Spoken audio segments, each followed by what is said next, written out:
Alrighty, L Jackson here with Trick Studios, and welcome back to another episode of Outside the Hash. Once again, it'll be quick episode as I am alone and I have work still at 4. So, let's just get right into it. It was an excellent week of football, lots and lots of close games. Uh, Unfortunately, some of them did not go the way I picked them to go, but I will take them regardless. So, as you can see in the Canadian Football League, I went 0 for 4. But I will take going 0 for 4 considering the entire week's slate of games was decided by a total of 9 points. So, yeah, close games. Uh, no real changes in the standings. I guess Ottawa moved ahead of Toronto.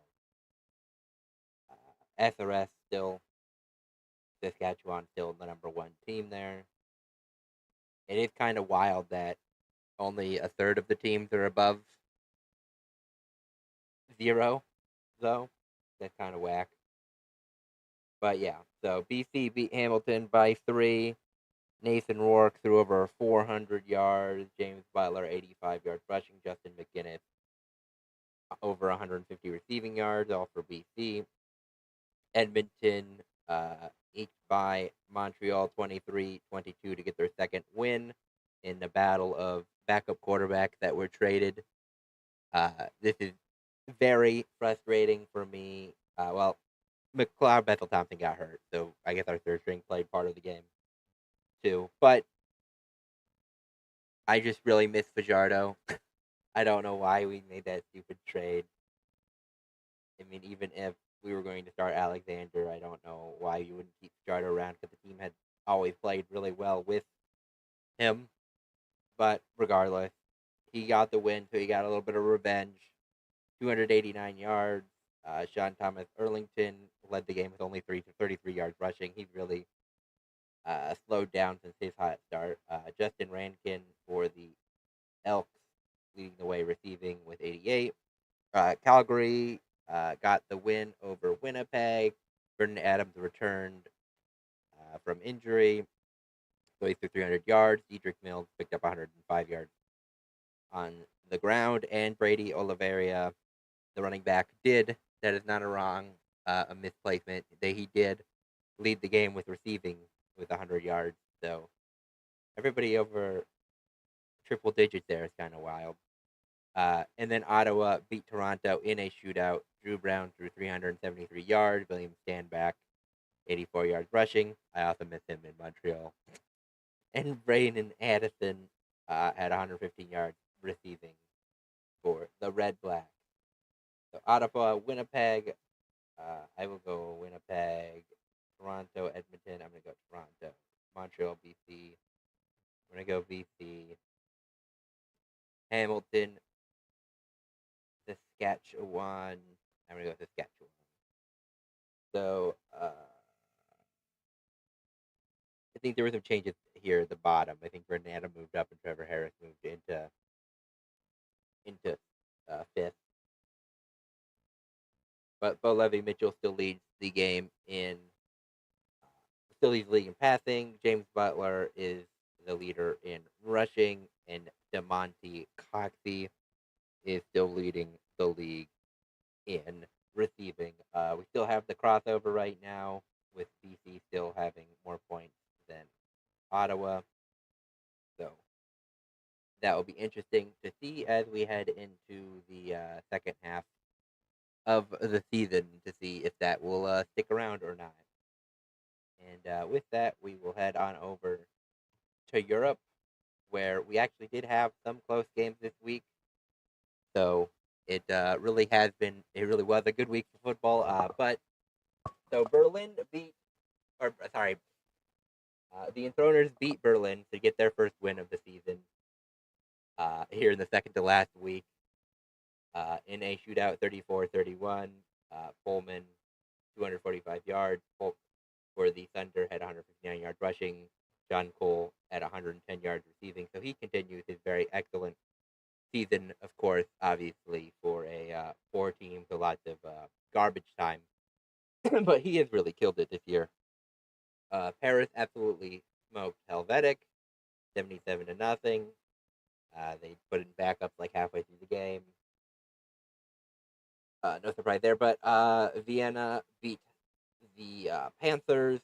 Demarcus Irons led the game in passing over Ben Holmes, so that's kind of surprising considering they put up 50 points. But Pajarian for the Vikings did have 150 yards rushing. Daryl Stewart had 212 yards receiving, so he had like 60 or 70% of their yards. That's kind of wild. Stuttgart absolutely smoked Cologne. Cologne is awful. One of the worst teams probably in professional sports right now. 44-3.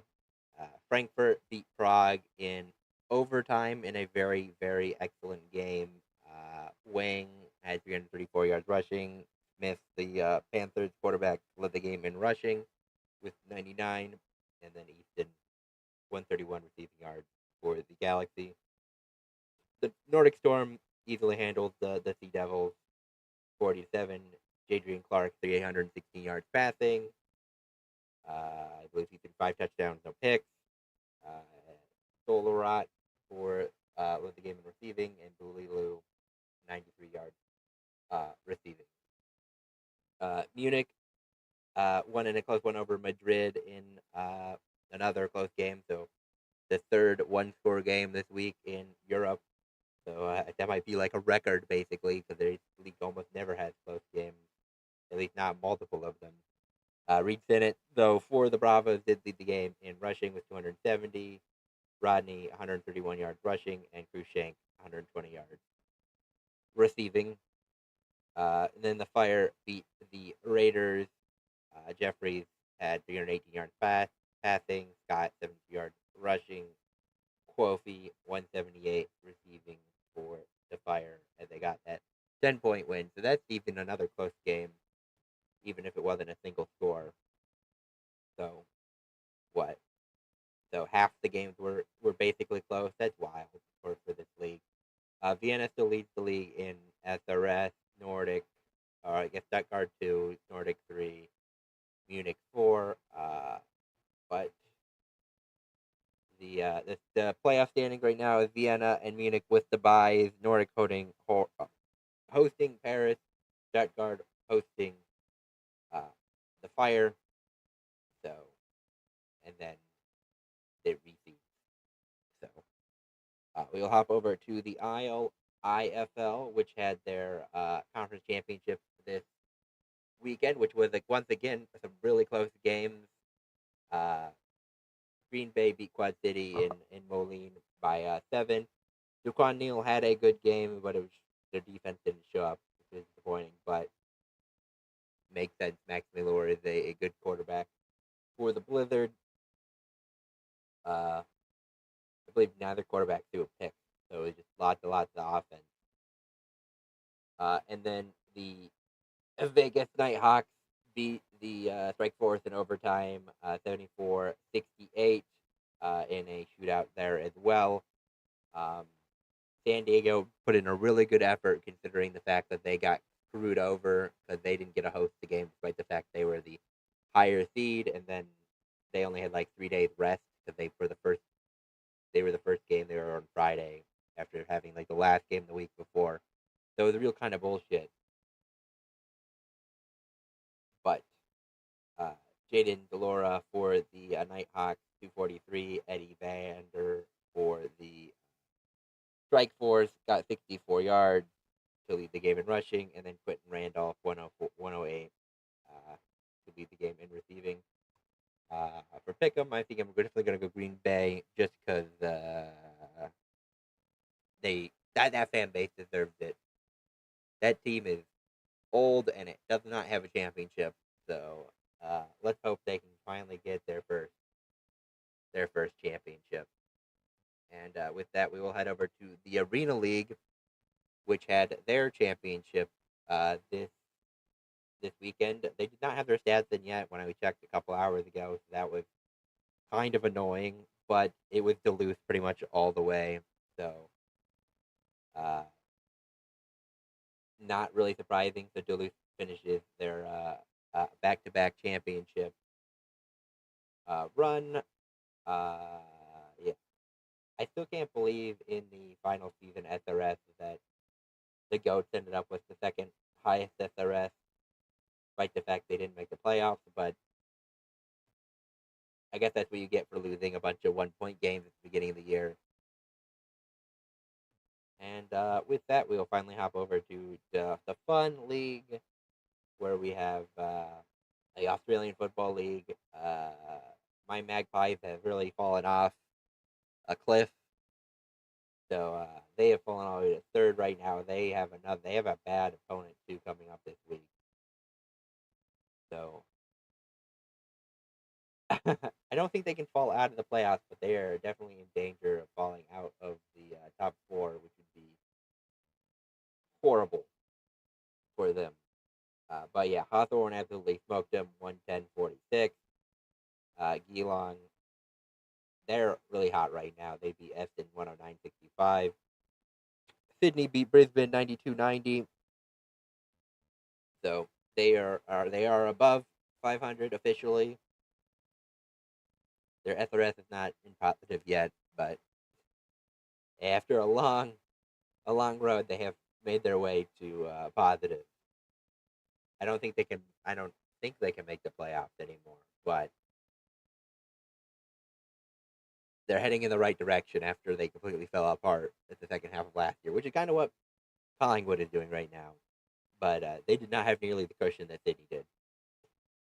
Gold Coast beat Carlton 93-74. Fremantle beat Port Adelaide 92-86 in a close one. St Kilda beat Richmond in a close one, low scoring close one.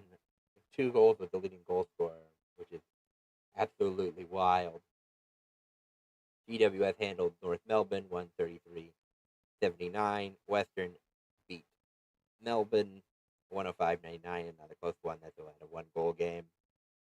And then Adelaide beat West Coast 87-78. That's another close game. So there's a lot of close games here as well, even in the fun league. St Kilda versus Eston.